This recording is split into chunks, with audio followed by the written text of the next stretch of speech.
darurat untuk mencegah membesarnya retakan turap. Walau begitu, proses pengurukan kali akan tetap dilakukan karena kali Opak sudah mengalami pendangkalan. Pengurukan sebagai antisipasi di wilayah langganan banjir menjelang berakhirnya musim kemarau. Fakih Aitami, Jakarta. Bagi Anda warga Jakarta, sadar dan pedulikah Anda dengan bahaya amblesan tanah di ibu kota? Ya, tanpa kita sadari, Jakarta terletak di bawah lokasi patahan yang terbentuk karena faktor alam. Beragam ulah tak bertanggung jawab manusia pun ikut mempercepat proses penurunan tanah hingga bisa berujung fatal di kemudian hari. Berikut penelusurannya. Jakarta, kota dengan 1001 masalah. Mulai dari kemacetan, banjir, kepadatan penduduk, hingga ancaman baru yang tak kalah mendebarkan. Apakah itu? Fenomena penurunan permukaan tanah. Ya, tanah Jakarta ambles antara 1 hingga 10 cm setiap tahun, terutama di wilayah utara Jakarta. Makin amblesnya tanah Jakarta terjadi karena beberapa sebab. Memang tak bisa lepas dari faktor alam dan geografi Jakarta yang terletak di lokasi patahan yang membujur dari selatan hingga ke lepas pantai utara Jawa. Jakarta memang termasuk wilayah dataran rendah. Sehingga proses penurunan di Jakarta adalah suatu proses yang memang alami, ya kan? Kondisi batuannya seperti itu, ya kan? Kemudian ada perbuatan manusia.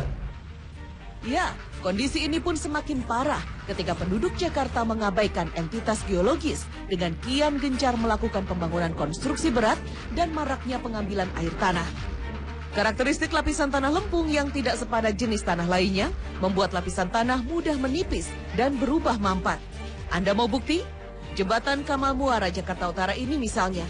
Struktur jembatan ini terus menurun perlahan-lahan. Kini, di musim kemarau yang jarang turun hujan sekalipun, air Kali Kamal bahkan hampir menyentuh bagian dasar jembatan. Penurunan tanah juga terlihat di beberapa lokasi lainnya. Saat saya berdiri di atas ini, maka saya bisa secara jelas membandingkan ketinggian laut lepas ini yang lebih tinggi 1,5 meter dibandingkan pemukiman warga yang hanya berjarak kurang dari 100 meter di sebelah kiri saya ini. Dan selain banjir rob, bahaya banjir lainnya yakni akibat intensitas hujan pun juga bisa dengan mudah dialami oleh para warga di Muara Baru ini karena minimnya saluran air yang ada di sekitar rumah warga. Daerah Muara Baru kian terancam karena drainase banyak tersumbat.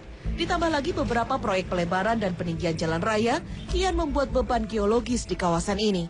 Buntutnya, warga harus terus mengakrabi datangnya banjirop ketika air laut mulai pasang. Dari dulu udah gak kaget loh orang Muara Baru, makanya di Muara Baru udah banjir, kebakaran udah gak kaget. Bila terus dibiarkan tanpa penanganan, prediksi mengerikan bisa saja jadi kenyataan.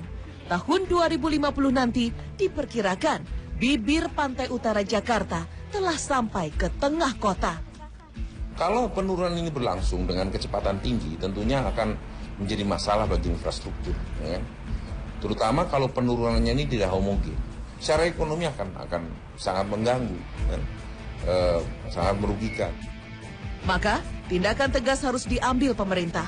Mulai dari tegas mengawasi setiap izin pendirian bangunan, menanam pohon bakau di sepanjang bibir pantai, hingga menghentikan total penyedotan air tanah. Sehingga ancaman Jakarta amblas tidak sepenuhnya akan terjadi. Andarani Sahara, Budi Cilman, Jakarta.